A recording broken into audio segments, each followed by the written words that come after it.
Well, welcome everyone to today's first webinar in the ACITI series on paperless trade. Thank you very much for joining us. The Australian Centre for International Trade and Investment is an independent, not-for-profit, non-partisan organisation. It's dedicated to advancing Australia's international economic engagement by facilitating access to information, fostering networks across business, government, academe, and civil society, and conducting and promoting research and analysis on trade and investment issues of national importance. What we're wanting to do with this seminar series is open the conversations up around what the world is doing in paperless trade. And we'll have a series over the next coming weeks covering a wide range of topics. But today we wanted to kick off with the UN and its various arms and what we might be missing out on that's available through that network. And we're joined today by Ian Watt. Ian is a long-time supporter of the UN system. He is Vice Chair of the Bureau for the UN Economic Centre for Economics, European Centre for Economics, and the UN CEFACT body. And he'll describe to us quite a range of things that he's been involved with over a long period of time. And then this presentation will be in three parts where he'll give us some information around that. Some of what he's been doing lately, and then we'll be joined by Ning from Taiwan for a further conversation towards the end. Just a few housekeeping items. Firstly, this session is being recorded. It will be available later, and the slides will also be available later. And if you'd like to engage with us, please do through the chat and Q&A system there on the bottom of your screen. So without further ado, Ian, I'd like to move over to you, and I have a session here to share. And so let's just do that. And hopefully that's working now and everyone can see the slides. So Ian, you'll have to tell me when to change the slides. Okay, we'll move forward one. Next slide, please. So I'm going to talk to you all about standards. So let's move to the next slide. UN CEFACT, and I hope you can see my cursor down the bottom here. UN CEFACT has been a body of people working voluntary through to the UNECE UN CEFACT organization that's been launched in 2002. So it follows on from the world of EDIFACT and EDI, and it started looking at XML, and it's now looking forward to linked data and all those sorts of things. Now, for a long time, there's been a lot of confusion about standards bodies. There's too many of them. It's all too hard. But in 2021-22, the International Chamber of Commerce, the WTO, established what's called the International Chamber of Commerce Digital Standards Initiative Industry Advisory Board. Now, that board is looking at, first of all, it produced a toolkit. It said there are, of all the standards bodies, there are 4 that were called the public ones. UNCITRAL, which is where we get our trade law and so forth established.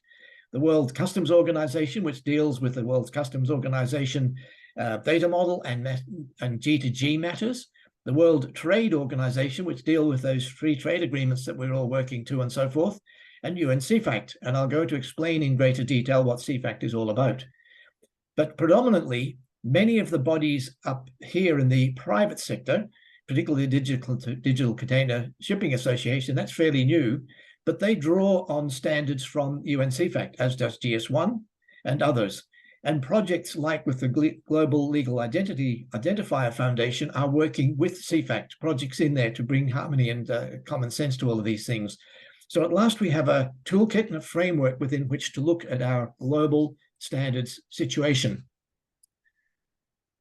The standards developed are open, free to use, and they're foundational to private global standards going forwards. We still have a global situation where only 1% of trade documents are digitalized globally, and we still have an awful lot of data being rekeyed between siloed systems. Next slide, please. Now, this is a little bit of an advertisement. CEFACT works by having a forum somewhere in the world every 6 months and a plenary, which I'll explain in a few minutes. This forum, the next one, is happening the week 1 of October, from the 2nd to the 5th of October. It's in Bangkok. Many of us will be going to that, and it will be virtual. So if you just keep your eye on that particular registration capability, not only would you be able to register, and I'll go through the program later on, but you'd also be able to tackle certain sessions virtually. There will be a session at 3:30 Australia Eastern Standard Time on the Monday the 2nd, where I'll be moderating a workshop between the International Chamber of Commerce Digital Standards Initiative, UNECE Secretariat, GS1 at the global level, and that'll be looking at how these bodies are working together on this whole trade digitalization. Let's focus on the data and get the paper out of the way kind of concepts. Next slide, please. Now, this is an indication of where I've been. It's been a pro bono role. I wrote software starting in '69, and by '95, I realized I was part of that problem of creating siloed corporate databases, data silos. So I stepped off to see what it would take for the internet to be useful. And for my sins, I've had numerous roles, both at the Geneva situation. One of the 5 founders of UN-NeXT, which is an Asia-Pacific body that helps with knowledge transfer. And SCAP, of course, is based out of Bangkok and is a knowledge transfer capacity building environment. And as Bryan mentioned before, I've held this role as a vice chair since 2017. I'm just completing my second 3-year tenure. It's meant to be 3 years twice maximum. So I'm not going to resubmit for that. I'll do other things with it, but that's the area I've been working in. Next slide, please. Okay, so where does this all fit together? Sitting within the huge complex of the UN machine, if you like, there's a sub-program working on trade, and in Pacific, the trade facilitation section. So we sit within the structure of the whole UN thing under the UNECE, and CEFACT is a divisional body set up to do this work. There are about 1,500 experts registered there. To be registered there, your head of delegation to the UN, in effect, has to establish that you are a person worthy of being in there. You've got the qualifications and all the other bits and pieces to do this work. You sign a code of conduct and you release any IP that you develop into the global good. Next slide, please. So CEFACT is doing these things. Now, the reality is for Australia, any country at the UN has already signed up to this work. And the knowledge, the tools, the assets that are available are there for use. The problem we have in Australia is that there's a number of us, there'll be 4 of us going to Bangkok in a couple of weeks' time in holding quite senior roles. And way back in 2005, 2008, Australia led at this CEFACT body in the creation of the ECIRT standard, which is for phytosanitation and so forth. Australia, New Zealand, with Canada involved. That was back in 2008, and that has made pretty good progress around the world. So we've had a lead hand into this work at CEFACT. It just hasn't got traction here as much as we would like to see. So you can see there that it's very much focusing on the Sustainable Development Goals. CEFACT sits within that structure, and we're talking about the number of standards that are available there. We'll go into that in a few minutes, recommendations, and we can see there's 25 active projects at the moment. I'll go through that structure in a few moments. And as I said, biannual forums, the plenary, and regular bureau calls. Most of us are on calls 2 or 3 times a week if we're in any project capacity here. Next slide, please. So if we look at the United Nations, and we come from the General Assembly, Economic Social Council, Economic Commission for Europe, which is this UNECE thing, then the executive, and then we've got the Centre for Trade Facilitation. If we blow that out, Centre for Trade Facilitation looks after the global UN low code advisory group. That's the low codes of all ports and so forth. There's a bureau slightly to the right there, Bryan, to the left rather. And then that's broken up into 4 divisions. So it's not just the division, the third one down there on the international supply chain, where I'm the vice chair covering that. There's the whole area of regulatory and government above it, and the Inter-Trade Procedures Program Development area. So that's a lot of the B2G stuff. And then there's the methodologies group at the bottom, which works out the technology by how do we actually create these useful standards. And there's a secretariat which does a brilliant job pulling this all together and keeps it all happening. There's a team of specialists which has been specifically set up around looking at sustainable value chains and circular economy, and they've currently started on leather and textiles. And that model is now being looked at for produce and various other things. This is very advanced work and very valuable work that will be discussed in Bangkok in 2 weeks' time. And it's the sort of stuff that Australia, across our whole industry sector of export and produce and all the regulations we have here, this is the sort of stuff we should be looking at to try to do better in our international engagement, because we've slipped a little in the ease of doing business scale of things at the moment. Next slide, please. This is the structure. So you can see where I sit. There's a chair, there's a series of vice chairs, and we deal with what's called domains. And within those domains, let's look at travel and tourism, quite similar to supply chain in many respects. And we've got a big travel and tourism industry here that needs to start maybe having a look at the work going on here. But in here, we've got all manner of projects. And one of the current projects is looking at small tourism providers, regional, maybe indigenous. How do they get linked into the big tour operators that set up people going on a 3 weeks holiday around some part of the world? So this is all interesting work, and we can get engaged in that. The MNT, this is the specifications, the technical stuff of how we do it, but out of this comes a thing called the core component library. One of the things CEFACT has achieved and well recognized for is creating a semantic library of terms of trade, everything from how you define a date to an address and so forth, so that these will now become interoperable progressively between systems and operators of supply chain. Let's move forward. Next slide. Now you can see here down in the left-hand corner that there's what CEFACT produces is a series of recommendations. One of the recent ones we've done is how to engage and entice the private sector to engage in what might be called national trade facilitation committees or bodies. There's recommendations around where blockchain is valuable in the supply chain or maybe not. There's business requirement specifications, that reddish colored area. This is where we get down to the workflow and the actors and the state transition changes and the data involved. And this has been done so that we can look at how an order is placed or a bill of material is dealt with and come up with a fairly standard process, which means that less software, less interfacing and so forth, and a greater chance of interoperability. I mentioned the semantic library, the core component library. Now that's just being moved. The semantics have just recently being moved into the JSON linked data world, which means that we can start taking advantage of emerging technologies and start to find ways to not have to push documents through and drive the supply chain that way, but to be able to use the internet to discover data at source and link it through the various technologies that are becoming available. The introduction of the concept of trust graphs, which Steve Capel will talk about next week. And really we're starting to get to a position where we can make some huge changes and solve some of the problems we've dealt with for a long time in the supply chain. There's code lists. The code lists are a very helpful thing because these are how you define a weight or a measure or whatever, but it also means we no longer have a language barrier because a code can be French at one end and Italian at the other, and away we go. So you can see there's a lot of bodies involved in this, all working together, WC3, GS1, and a lot of the WC3 standards are what's able to be bringing forward into this whole world. There's a series of white papers also, and one that's just been done out of Australia, out of NATA in Australia, led by Brett Hyland.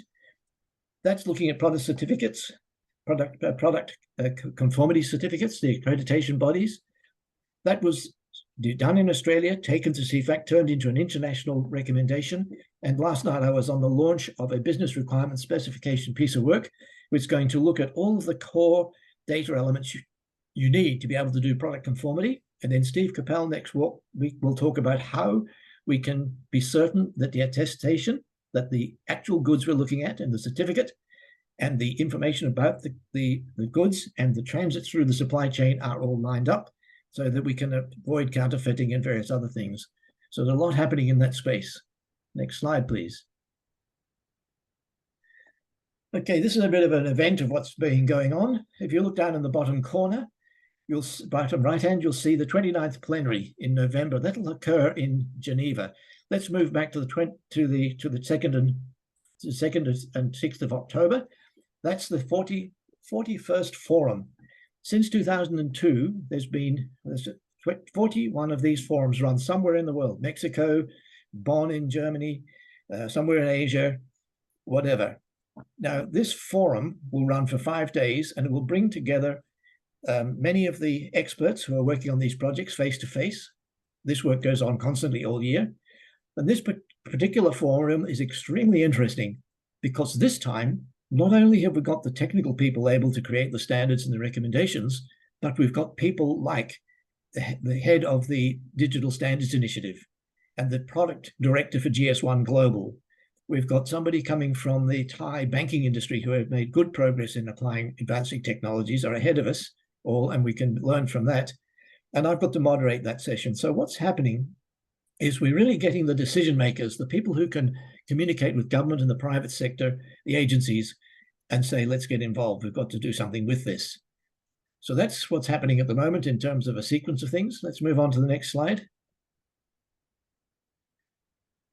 Now, if you go to the CEFACT website, you'll find this. And if you particularly go down to the outputs on the left-hand side, halfway down, inside that, if you open that up, you'll find things like white papers, recommendations, business requirement specifications. You'll see the list of all of those things. And you can also go down there and you'll find standards and whatever. So there's a lot of material there that are available already, that Australia is invested in heavily, that is available to us. And we really need to start to look at this as we look at our cross-border behaviors and how we're going to do better. Next slide, please. Okay, we stop there. As Bryan said, there'll be a second session where I will talk a little bit about, this is all very well, all these standards, but we got them on the shelf, or we're actually doing something with them. I'll talk to you about that. And then John, who I was with a couple of weeks, last week actually in Taiwan, he will then talk about some of the work that we did there and what's happening. So Bryan, over to you, please. Thanks, Ian. So I've got a few questions arising from that, but we have a question in the chat line from Masfiq from the STS unit, and he was wondering why leather and textiles were picked in the ESG work for the moment and perhaps not other things. Okay, I can't say, okay. I think, first of all, it's been running out of the UNECE. It's had GS1 and UN CEFACT submitting in there. So it wasn't a CEFACT project specifically. We're all involved. Leather and textile, leather in particular, and textile have a fair impact on the climate, on society. The messes in the rivers, all of the pollution from doing that. It's also got less than fair trade happening and so forth. So it was really two sectors to go look at and sort that out. Now, they could have started on cherries or cucumbers or something like that. But personally, I thought, looking generally at trade, if we're going to have these UN Sustainable Development Goals, let's get a handle on something where we can clearly want to do better. We want to make sure that when our grandchildren and so forth are buying sneakers, when they do that QR code, they can look down and see a series of ticks, green ticks through the supply chain to say this was all done properly and I'm not buying something that's had child labor or whatever. So I think 2 points there. One was the people side, that's Sustainable Development Goal, and the other was not any pollution and those sort of things. And the latest work they're doing, which is just coming to conclusion, is the recycling. What happens with the jacket I'm wearing when I stop wearing it? Does it go to the second-hand shop? Or does it go somewhere else and become ground up and become part of insulation and so forth? So they're starting to look at the circular economy. And I think that is probably a good place to start. What we do know, and it's already starting, is having built the model around leather and textile, we can now bring that forward and start looking at produce and other materials. There's a big project happening at the moment on critical minerals, given the way the world's electrifying and so forth, and making sure that that's fair trade. And what is in the battery is what came out of the ground, and everybody got fairly paid. So that's my understanding of it, Bryan. Oh, that's great. We'll have a session on that coming up as well. We have another question that's just come up around, are there any examples or case studies of how technology has supported these projects? Okay, in my next presentation, I'm going to talk to you about some work that I've had a chance to do with the Asian Development Bank. So we'll ask that question again, Bryan, at the end of my next session. Terrific. So I'd like to bring you back. You made a couple of points around these standards are approved by the governments. I just want to draw out from you a little bit more. The Australian government then has approved these, is that correct? And so they're then available, and how do we make sure they're widely known? Okay, all right. There's a structure there, as I showed you, with the UNECC, the Secretariat, and all that sort of stuff. And there's a whole open development process. If a country comes to CEFACT with a new project, and let's take, for instance, what we've done out of Australia. We've gone forward with this product conformity. We've done the white paper, and that's now released. I'll talk to you about that in a second. But now we're starting the business requirement specification. So there's a formal template, and a number of countries and a number of us have to get together and get that into some form of project proposal, which then is placed at the Bureau. And we have to rationalize that this makes sense and that it fits the overall strategy of what CEFACT is meant to be doing. And if that's the case, the Secretariat then pushes it out to the heads of delegation of the UN countries that are behind the CEFACT thing. So every country, Australia has a head of delegation based in Geneva. I think they're the first secretary to the WTO. And DFAT is the backer of that. So that project, Australia was invited, as was many other countries, to, as a head of delegation, come back to your country and find out whether this project is worthwhile. We need at least 3 countries to agree a project is worthwhile, and then we have to produce it via the open development process. When we've finished all the work, it might take 4 years, it might take 6 months. We then have to put that work out into a public domain review. So the public generally gets to make comments on it, then we have to respond to all of that. When we've addressed that, we then bring this to the plenary, which I mentioned is going to happen in November this year. The plenary is at Geneva. It's a 2-day event, and it's really like the shareholders of a company at the board meeting. And the shareholders, of course, are the heads of delegation of the countries, and they will be presented with a number of assets that have been developed this way, and they will approve them as international assets. So we're expecting that the white paper on product conformity is one of those projects which get approved at the plenary in November. At that point in time, that's an international standard. The UN countries have agreed to it. We're all signed up to it, and it's available to us all to use. And that's what should happen, Brian. We just don't have the mechanism, other than a couple of us who are doing this on our private dollar, actually, to communicate this stuff into the Australian society, government agencies, private sector, and so forth. So you also mentioned, Ian, then the interaction with the National Trade Facilitation Committees and the support that the UN is encouraging around those things. Australia has a National Trade Facilitation Committee. How is it informed, by your work and the broader work of the UN CEFACT and UN ACITI? Okay, that's been a fail. I mean, I first was asked to get involved in this back in 2000 and 2008. We had ASIMO, which was looking after government's interest in international standards, and Takeda, which was interested in the private sector. We haven't had anything like Takeda operating through Standards Australia since 2008. So those of us that have seen the need, Steve Capella will talk to you next week. He's been at this as long as I have. We've continued at it, but there really hasn't been a place to go. In 2007, I led a delegation to Dublin. I was then the head of delegation from the private sector, actually, not from the government. And I and that team of 15 people wrote a significant report on the overall forum and what it meant for Australia and whatever. And that went back to Standards Australia. We need some mechanism like that when a delegation goes overseas and needs to come back. The information needs to be somewhere. And like you're doing here through ACITI, Brian, there needs to be some forum for us to communicate back to society. And then hopefully enough of that, then society will know what we're doing, and maybe more people will join it. Thanks, Ian. So I'm conscious of the time. Let's bring John Ning in, and perhaps, Ian, if you'd like to introduce him, and John, hopefully you can unmute and turn on your camera, and then we can do the next few slides and then have an open session. You there, John? Hi. So I think Ian, you take first, or... Well, I'll introduce John. John, I've known for some time. I've been way back, about 15 years ago. I was the chair of the Australia-Taiwan ICT cluster. And John and I have known each other for at least the last 2 trips, and was with me all of last week. And the last meeting we had with in Taiwan last week was with the IIII, the Institute of Industry, of the Information Industry.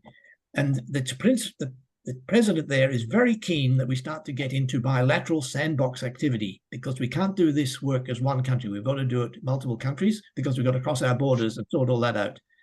So that's where we are at the moment. So, John. Well, my apologies, Ian. I missed your slides first. So perhaps a small bit, Ian, and then John. No. I think go John first, and then I'll come in after, because then I can stitch the two together. So, John, you go next. All right. Okay. Yeah. So maybe you can show some slides from. Yeah. Here. Yeah. Okay. The next slide. Yeah. Hi, Miss Ian and Bryan Clark and Pro Golden and distinguished guests from Australia. And I'm John Ning from Taiwan. I'm also a UN CEFACT expert and now working with the Kaohsiung City to build smart city as a project manager. And I want to share some information from connecting smart city application with smart trade. And as you can see in the first PowerPoint, we are developing and integrating a new generation of smart transportation system named Intelligence Transportation Systems. We integrate all the data from different sectors, such as CCTV from police and transportation department, parking spaces, public transportation buses, shared bike and motorbike, MRT, and signal from a cell phone. And AI-based decision-making system can learn from all the data to support decision-making. AI controlled traffic light and sending police to relieve traffic congestion. And from building this complex system, collecting information from different sectors, we've learned one thing: we are unable to build everything from our own. And we don't have to. You don't have to build CTV by your own. And there are thousands of service providers who are capable to provide different smart solutions for you. And as a government, all you need to do is to set a standard to let the data can be collected and as clean as you wish for. That's all. And which is aligned with what UN CEFACT is doing. They provide a standard to digital for all the digitalized data. And next slide. So all the data, next slide. All the data is collecting to a dashboard to show the informations, and including averaging speed of vehicle, crowd gathering, public transportation, and how many people in and out from our MRT station, parking lot is, how many empty parking lot is remain, and should we suggest vehicle on the way to other parking spaces, and then CCTV to image to check emergency. We use this ITS system to manage crowd event, greatly reduce the time to clear traffic. For example, we have Blackpink, the girl who sing from Korea and world tour in Kaohsiung this March. We clear all the audience, around 90,000 people in an hour. Comparing with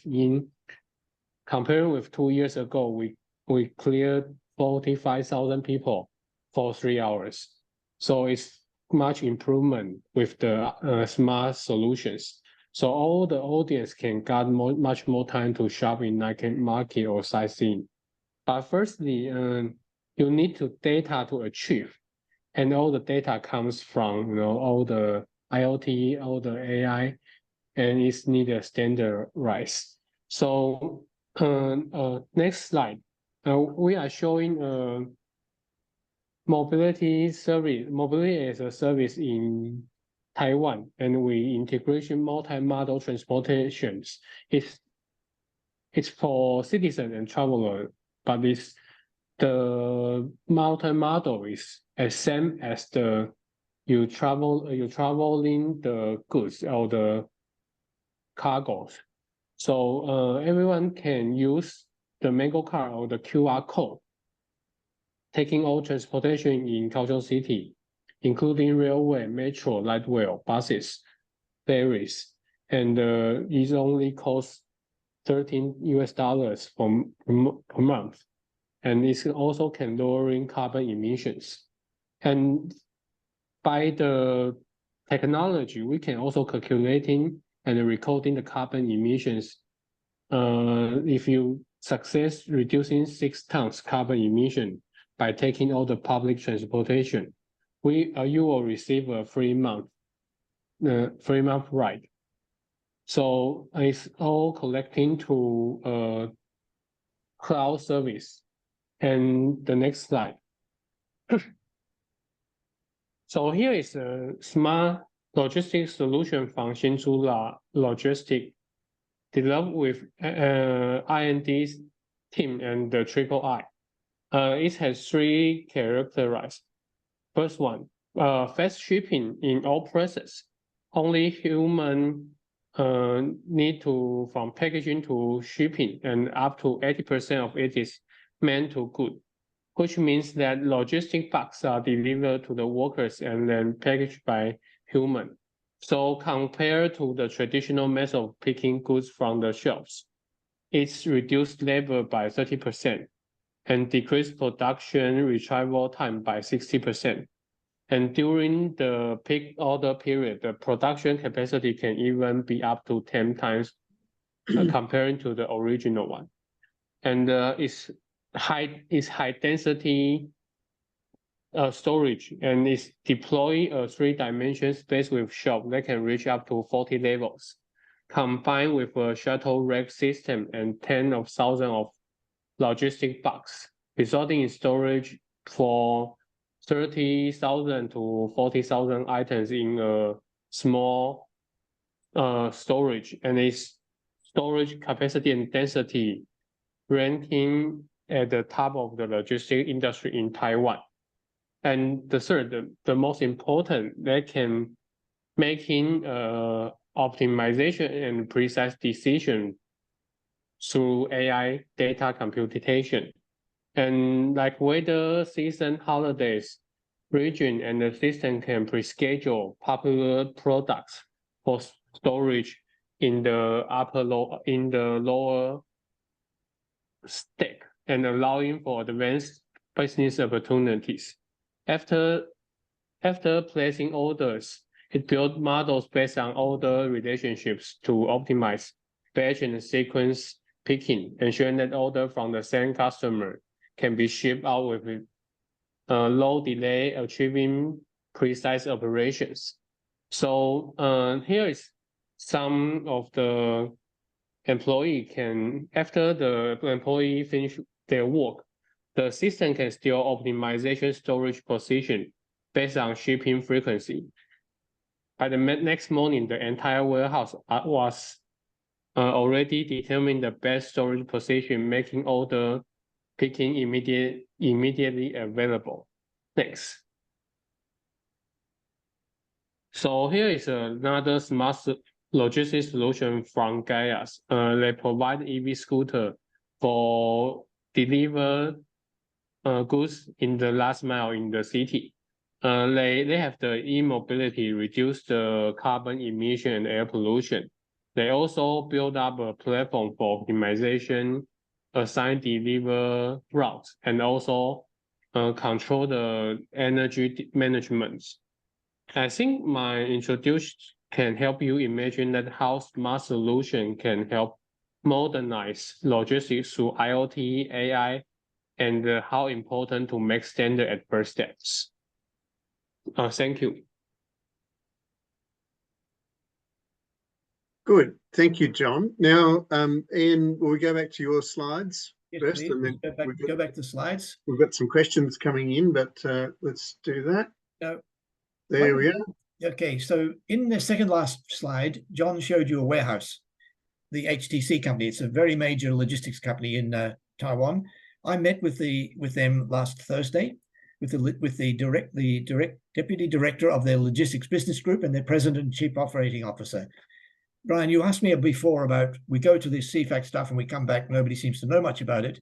But if we started to actually do something, and what's being asked would be why we wouldn't consider taking the kind of technologies we've seen happen in the smart city and bring them down into the supply chain, as John was suggesting there, and start to get some action happening on a bilateral basis. And that's what we would like to be able to do. So now if I take you through just quickly through what can we do with these standards? Well, I've been at it for some time. In 2007, 2008, I got involved in a European opportunity to do pre-clearance of goods across the European border from, say, they were leaving from Australia. And we moved wine from Australia on a standards-based early version of a pipeline without paper. And that was recognized by the UNECE and the Asia Development Bank. So if you look at the model here, in the bottom left-hand side, we're talking about 1,500 indigenous coffee growers in the Lao region. And by bringing that coffee down into a consolidator and actually running through that middle one, the data carrier there, Bryan, bringing the data through a platform based on these kind of standards we're talking about, we were able to share data that matched to what was happening with the physical goods. Now, this was seen as very good, and we've got a report from the Asia Development Bank that says this saved a lot of money in terms of dealing with paper. But more importantly than dealing with paper, you could imagine now that we've got that data stream matching to the physical goods moving above. Down the bottom of that slide, I could have put in a number of IoT devices to be capturing temperature, geolocation, and all those sorts of things. More, at the top of the diagram, up on the top left-hand corner, I could have captured a lot of data about the produce manufacture, temperatures of grounds, chemicals applied, and all that stuff. Now, that was why, and with last week in Taiwan, I was placed by John and Wendy on this call in front of many providers of the technology looking at the business case of supply chain rather than just smart city. So next slide, please. This is work that CEFACT has done around this concept of a data pipeline. Now, we're moving to a situation where data doesn't have to be captured into a central platform. We can find that data by Web3 kind of technologies and at its source and bring it forward in linked data and so forth. So here you can see all of the actors that from the point of a sales contract to the goods being delivered across a number of waypoints across that cross-border trade. And this is a standard developed by CEFACT, and it's available to Australia for use. And there's another major business requirement specification we've done recently called the Integrated Track and Trace Multimodal Transport. And that's looking at the fact that on that pretty diagram with the blue sky and the ocean, there is no common key, there's no common key to what is carry this consignment forward. So we've had to look at this disparate situation and start to look at how we can solve those problems. This is the sort of work CEFACT does. This is available to us in Australia, and we need to be doing this with our partners in this part of the world, getting going on some real live work. Next slide, please. Really, we've got to shift off documents. What we've had is that digitizing documents really hasn't fixed very much. We've still got a lot of disparate data out there. We've still got small traders not able to get into the game. We've still got emerging economies held out. So let's move to the next slide, please, Bryan. Now, if we can get past paper, which we had pre-70s, and we won't get rid of EDI being the digital representation of paper, that'll be around for a long time. But if we can move where we're data-centric and we start to look at linked data and the things that Steve Capel will talk about next week, then we can see a situation where on the right-hand side, we're really starting to be able to do some useful things which are going to transform how the supply chain works and solve many of the problems that we've been trying to deal with. Next slide, please. Now, if we take this and you look at my customs there sitting at the top there, there's an agreement between a buyer and a seller as what they're going to buy and sell. And there's a contract with all the service providers down the bottom to actually shift the goods from one side of the world to the other. But instead of driving paper through each of those actors and creating data silos, if we just have enough data to actually drive the thing forward, it starts to look down here. So the original actors would have access to a certain amount of data that would allow this thing to move from an order to a commercial invoice and to a packing list and so forth. And as each actor comes into the pipeline and adds more data, there will be points in time when we have sufficient data to render an EDI document as a byproduct of the process rather than the document driving the process. And we can even get to produce paper, PDF, or PDF with QR codes or whatever level of sophistication that the receiver can handle. So you can see us moving off the data-centric data push situation and all the silos to data at the source and pulling that data through, no duplication of data, far much reduced errors. And if you go back to that diagram, all these things around verifiable credentials and the benefits we get. So we're going to see some massive transformation capability very soon when we move on this. Steve will talk next week about trust graphs, which is what will display centralized data with distributed data, giving us great flexibility and scalability. Next slide, please. That's it. Over to you. It. Good. Thank you very much. I will stop sharing this now, so then I can see the questions a bit better. But thank you very much, Ian and John. We have, so we've got the questions there around the example, so that's done. We had John talk about the need. Government doesn't need to do anything. All government needs to do is accept some standards or develop some standards. Is that right, John? Is that how Taiwan is dealing with this, just allowing the private sector to flourish based around sets of standards? Yeah, we basically set the standards for all the service providers, and if you follow the standard, then you can join to provide the service.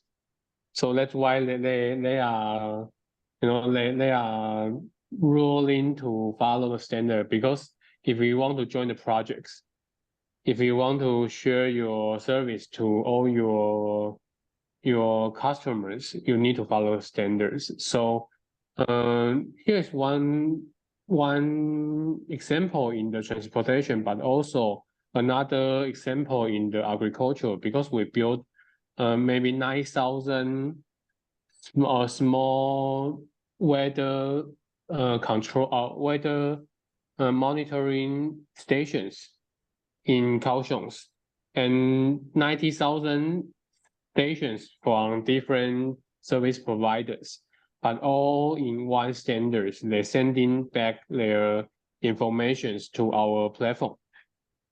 So basically, government cannot provide a lot of money to build those smart solutions everywhere, but you can set up a standard and call upon the private sector to provide a service, and with a small service fees, and you don't own those equipment, and that's how you can fastly to and broaden your service in a short times.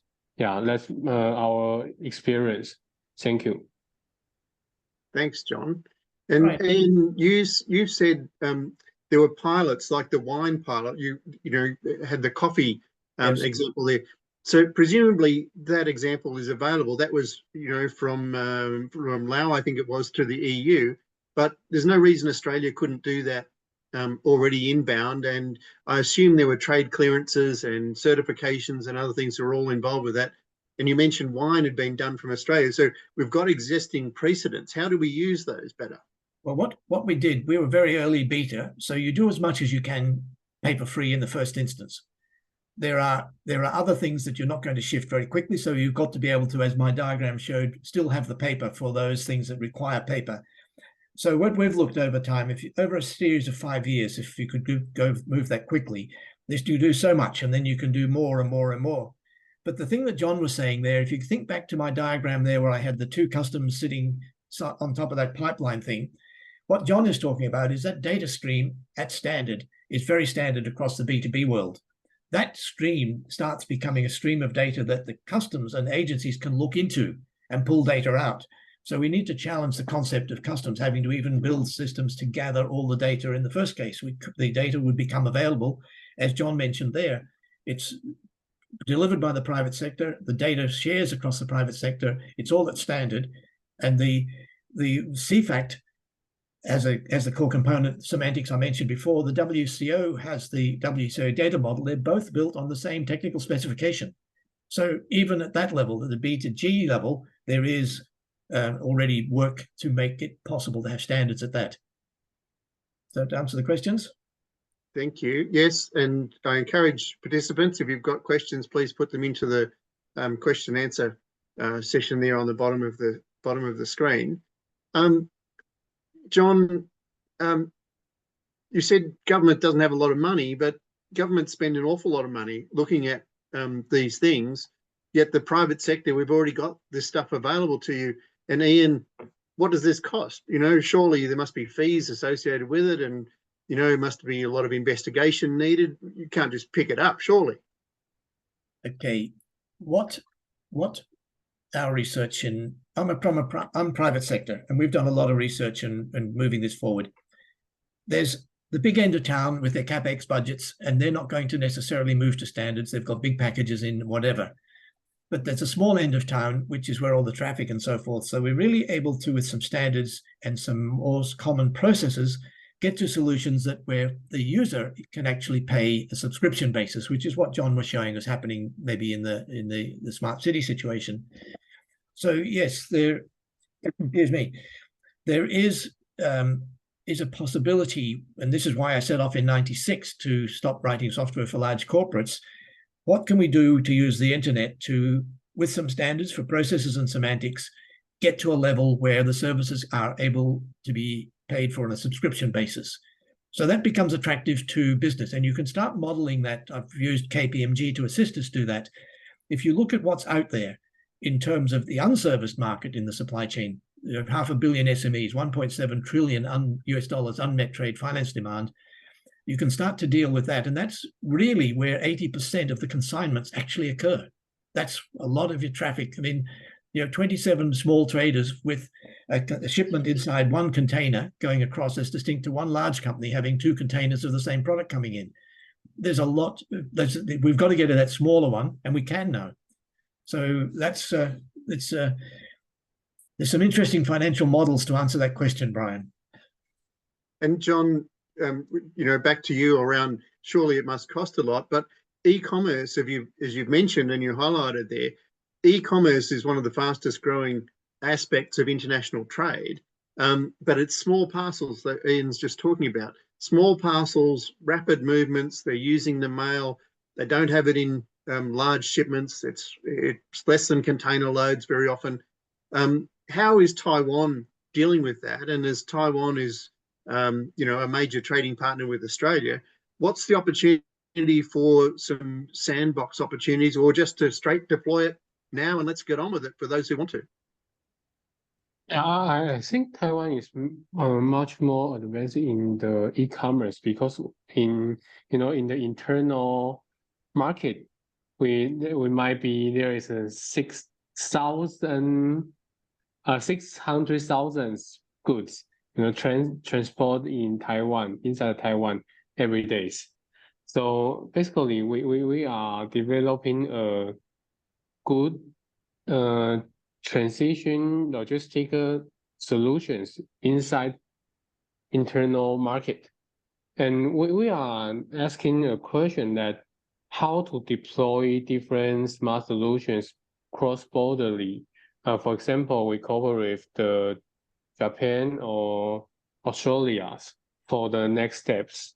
Yeah, because we are capable of a lot of integrating the ICT solutions, but we are not, you know, in most of the case, we are far away from the international corporations, because in some of the cases, we mainly export the ICT devices to China or to some provider in Japan, but not that big transportation deal with the Australia or some of the New Zealand or some of the partners. So I think it might be an opportunity for Australia or Japan or some of the countries in the Southeast Asia to join the plan to work out how to use those ICT solutions or smart solutions for next generation trading of the logistics. Yeah. Thanks, John. We also had a question in the chat about there must be a lot of change management involved with deployment of a that smart cities approach or the contactless warehousing. What's involved with change management and how are you supporting that? I think government making some of the policies for those company can develop something, because for like us, III and another R&D institutes in Taiwan, they also involved in these projects. Yeah, because we own the software capabilities, so we doing the AI part. And the other R&D institute, they're doing the all the equipment, how to use the bar scanners, or how to manage all the shelves, to dealing with the goods. So I think it's need to integrate all the power from some institute from the government to help the company to grow new method, integrate all the technologies and changing the game. So I think government here, we provide opportunities for these companies or for this logistic industry to be much smarter. Not only with the policy, we also providing resource to involve in the development. Yeah, thank you.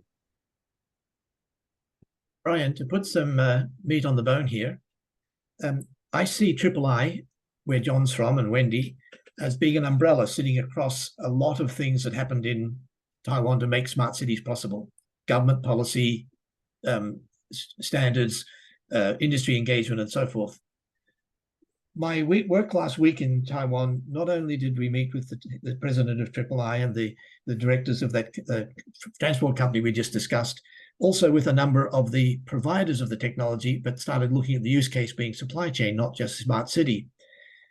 There's a conversation going on at the moment about some form of workshop in the first week of December, where we would look at what would a bilateral engagement look like, what would we have to do to get something actually happening. So it's a fairly tight time frame, but maybe, Bryan, with the session you're running here through ACITI over 4 weeks, maybe we can get some proper situation, and not just myself or somebody going back over there, but something we can bring back to Australia and get going. That's great. And Ian, towards the end, we have to wrap up in a minute, but there is the framework agreement on facilitation of cross-border paperless trade in Asia and the Pacific, which ESCAP has developed. A lot of Asian countries are members of that, but Australia is not. Are you aware of that? And yes, could it be useful? And the forum next week will be, or the week after, will be at ESCAP. So we really need to get ourselves involved in ESCAP, not just UN CEFACT. ESCAP and UN Next were set up for trade facilitation, capacity building, communication within this region, and we're not part of it. We need to be. It's as blunt as that.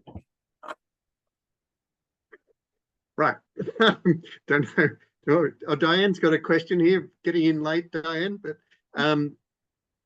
for Australia, how do we ensure total digital trade system, an Australian system for that?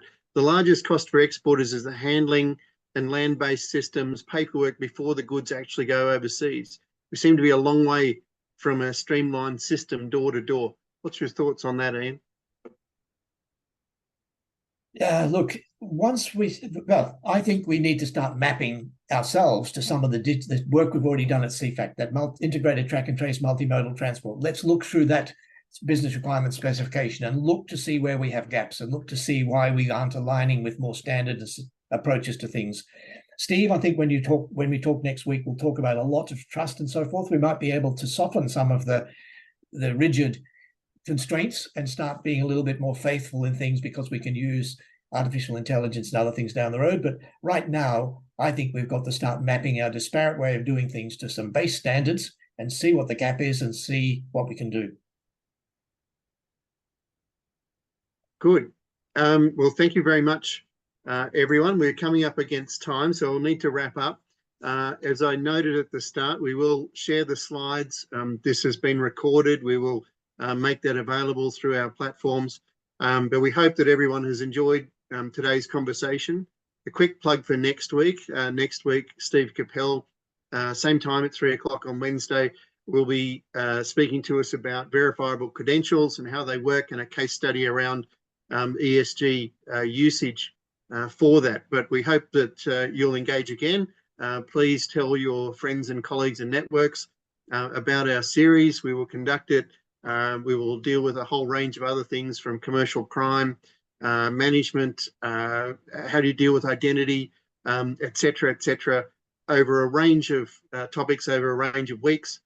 We may have to vary the time to accommodate some speakers out of Europe in particular. But thank you very much, Ian Watt, for your time and thoughts today, and John Ning, special guest from Taiwan, who's been able to share with us a little of the experiences there. But the takeaways for me, this is there's an awful lot which is available to us. It's already developed. It's already agreed by the Australian government.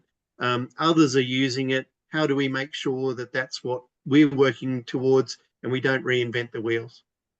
Thank you very much for joining us today. Please join us again next week. Thank you very much. Bye.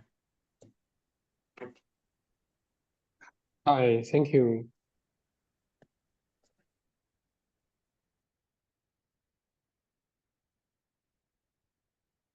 Thank you, John.